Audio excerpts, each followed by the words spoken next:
Olá, mulher linda, sábia e que edifica ao lar. Eu sou Eliane Cristine e estamos lendo o livro Levante-se e Ore, de Sheila Walsh. Esta leitura foi autorizada. Para a aquisição do livro, entre em contato com a editora Thomas Nelson ou com as livrarias Família Cristã.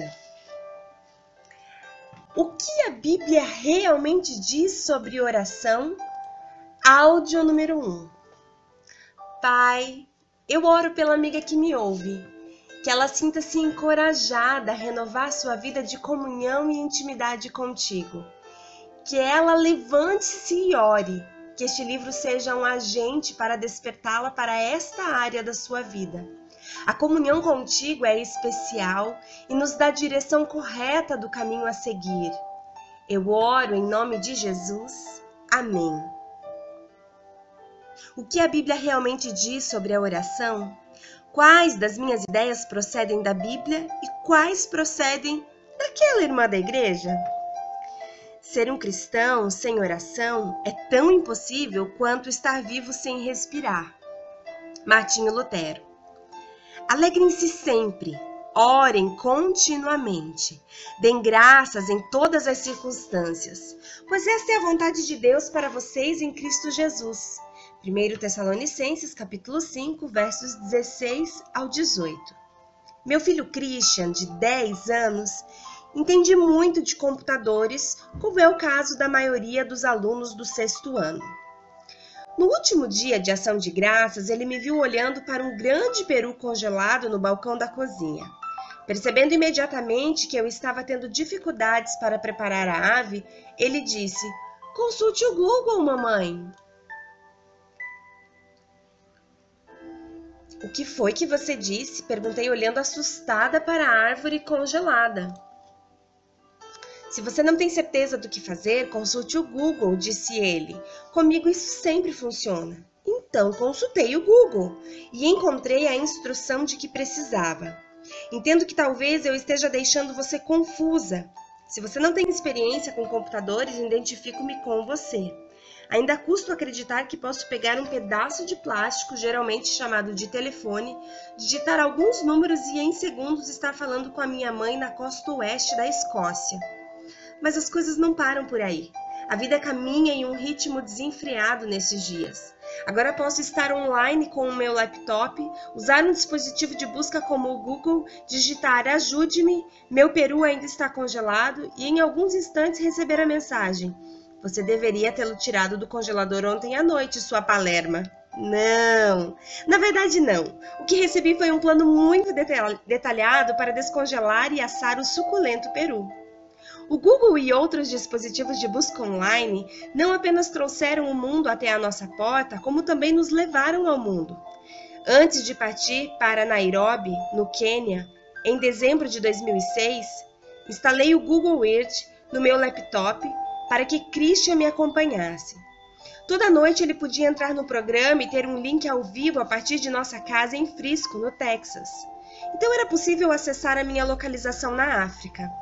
O satélite se movia enquanto o globo na tela girava para lá e focava onde eu estava naquele dia. Uau! O mundo está ficando menor a cada dia, de muitas maneiras, e isso é uma coisa boa. Mas em outros aspectos, nem tanto. Veja a oração, por exemplo, considerando que hoje em dia praticamente qualquer pessoa pode estender a mão e nos tocar, estamos sendo bombardeados de todos os lados por uma mistura de ideias a respeito de como devemos nos relacionar com Deus. Por curiosidade, decidi pesquisar no Google a palavra oração e não pude acreditar na resposta. Um buffet diversificado oferecido em nome da comunhão com Deus Todo-Poderoso. Um dos sites detalhou um mini curso gratuito que me ensinaria sobre os 7 Espíritos de Deus. Outro site oferecia milagres que melhorariam a minha saúde, as minhas finanças e os meus relacionamentos via telefone 24 horas por dia. Um site interessante até mostrava imagens de como a oração deveria parecer. Ele dizia que se eu era cristã, então deveria curvar a cabeça e unir as mãos. Se fosse um índio norte-americano, deveria dançar. Se fosse um hindu, deveria cantar. Se fosse um sufi, deveria girar. Se fosse um judeu ortodoxo, deveria balançar, e se fosse um quaker, deveria ficar em silêncio. A sabedoria dos jovens. A busca no Google pela palavra oração provou ser mais confusa do que útil. Sendo assim, resolvi fazer esta simples pergunta a alguns dos amigos do meu filho: o que a Bíblia diz sobre oração? As respostas deles foram interessantes, para dizer o mínimo. Eis algumas delas. Nem sequer tente orar se você estiver zangado com o seu pai. Deus não vai ouvir. Lave as mãos primeiro. Lembre-se de dizer amém ou a comida de todos vai esfriar. Pense nos outros antes de pensar em si mesmo. Apenas concentre-se em Deus e tente não cair no sono. Não era bem o que eu estava esperando. As respostas deles revelaram uma ideia de que existem coisas certas e erradas para se fazer quando oramos. E é melhor você entender bem as coisas certas se tem a esperança de que Deus as ouça. As respostas também parecem indicar que eles foram corrigidos no passado, quando se esforçaram para orar e que agora estavam trabalhando com um conjunto de regras básicas inteiramente novas. Porém, algo além de suas reações saltou aos meus olhos, e é interessante que o tom de voz dos meninos mudou. Quando lhe perguntei sobre oração, até o meu próprio filho, que é muito animado, parecia um Francisco de Assis enquanto respondia: tranquilo, manso, reverente. Devo dizer, porém, que esse instante logo passou. Essa atitude indicou, a meu ver, que mesmo ainda jovens, somos condicionados a crer que a comunhão com Deus é uma espécie de transe teológico superior. A atitude dos meninos refletia o que eles viram outros fazerem na tentativa de serem religiosos. Eles não faziam ideia de como responder a pergunta com exatidão, mas com certeza encenaram um bom show enquanto falavam sobre o assunto. Quando pensei sobre isso, tive de confessar que muitas vezes fiz o mesmo. E tenho certeza de que você também. Pense nisso. Quantas vezes nos pediram para orar em público e, em vez de falarmos com Deus da maneira e com as palavras que usamos em casa, adotamos nossas vozes espirituais, um vocabulário religioso e uma postura piedosa. Com certeza não é assim que Deus quer que nos relacionemos com Ele. Então, o que a Bíblia realmente nos diz sobre oração? Aquele parecia um bom momento para ir até a fonte e investigar. O que a Bíblia nos diz sobre oração? Ao me debruçar sobre a Bíblia, procurando o que Deus tem a dizer a respeito da oração, algumas coisas ficaram claras imediatamente. Se eu acalentasse o pecado no coração, o Senhor não me ouviria, mas Deus me ouviu, deu atenção à oração que lhe dirigi. Salmos capítulo 66, do versos 18 ao 19. Tudo o que pedires em oração, se crerem, vocês receberão. Mateus capítulo 21, versos 22. Eu, Jesus, farei o que vocês pedirem em meu nome, para que o Pai seja glorificado no Filho. João capítulo 14, versos 13.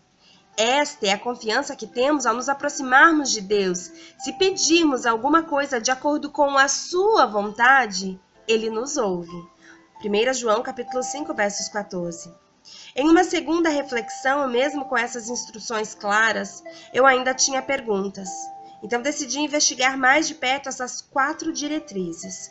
Um coração puro. De acordo com Salmos, capítulo 66, versos 18, a nossa pureza de coração é tão essencial que se acalentássemos o pecado do nosso coração, o Senhor não nos ouviria.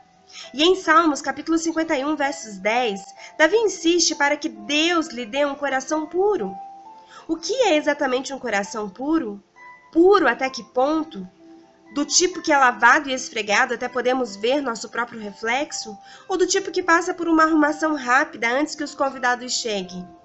Nós, mulheres, somos levadas pelos nossos hormônios a viver em uma dança de emoções durante a maior parte de nossas vidas. Então, o que fazer naqueles dias do mês em que não nos sentimos muito santas? Ou algumas vezes nem mesmo mentalmente equilibradas? Será que Deus ouve as nossas orações quando nossas emoções estão em uma montanha russa? E se quisermos ter um coração puro, mas estivermos tendo dificuldades com isso?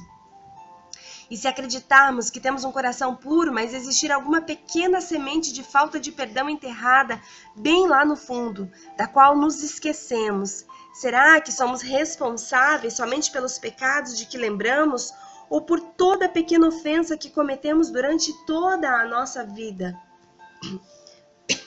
Recebi a carta de uma mulher que sofreu abuso sexual do pai quando criança. Ela estava preocupada, pois havia bloqueado meses daquele tempo devastador da sua infância e simplesmente não conseguia se lembrar do que aconteceu. Como posso ir a Deus com o coração puro se não consigo me lembrar de grande parte daquela época terrível? Será que Deus vai me responsabilizar por isso? Ela me perguntou. Meu coração ficou dolorido por essa mulher que já havia sofrido tanto e agora era atormentada pela ideia de que as ofensas feitas a ela impediriam suas orações e a seguiriam pelo restante da vida. Eu queria dizer a ela que o milagre da oração é que Deus sabe do que precisamos antes mesmo que lhe peçamos.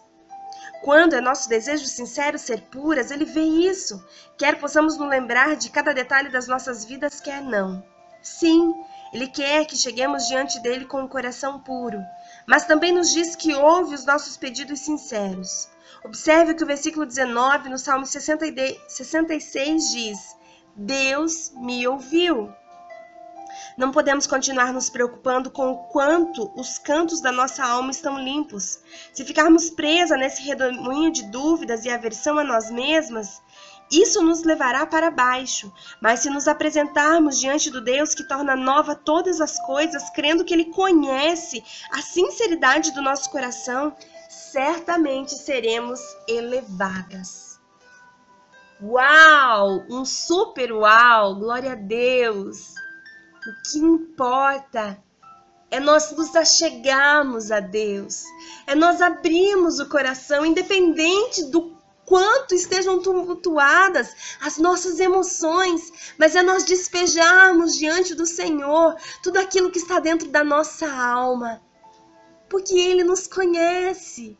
A palavra vai nos dizer que Ele nos amou primeiro, Ele sabe quem nós somos. Nós não precisamos de uma fórmula, de métodos, de espiritualidade, de metódica para se chegar ao Pai de graça, ao Pai de amor, ao nosso Deus Criador, através do seu Filho de Jesus e através da pessoa do Espírito Santo, que a palavra de Deus vai nos dizer, que intercede por nós com gemidos inexprimíveis, quando nós não sabemos orar como convém. Muitas vezes as nossas orações serão as nossas lágrimas, serão os nossos sorrisos. Eu não sei o que passa aí na sua vida, nesta estação da tua vida, neste exato momento. Mas eu sei que o Deus Todo-Poderoso, que nós conhecemos e estamos continuamente buscando em conhecer, é poderoso para ouvir as suas palavras, mesmo antes de que você a diga. Fale com Deus. Chore para Deus. Derrame o seu coração na presença dEle. Seja grata por tudo que Ele tem feito e por tudo aquilo que Ele ainda não fez, pelas provas, pelas dificuldades, pela bonança, pela prosperidade, pela desventura, pela vitória ou até mesmo pelas percas. O Senhor é Deus contigo e Ele é Deus de valentes. Então se levante como uma mulher valente, levante-se e ore, para que o teu Deus possa também falar contigo. Um grande beijo e até o nosso próximo áudio.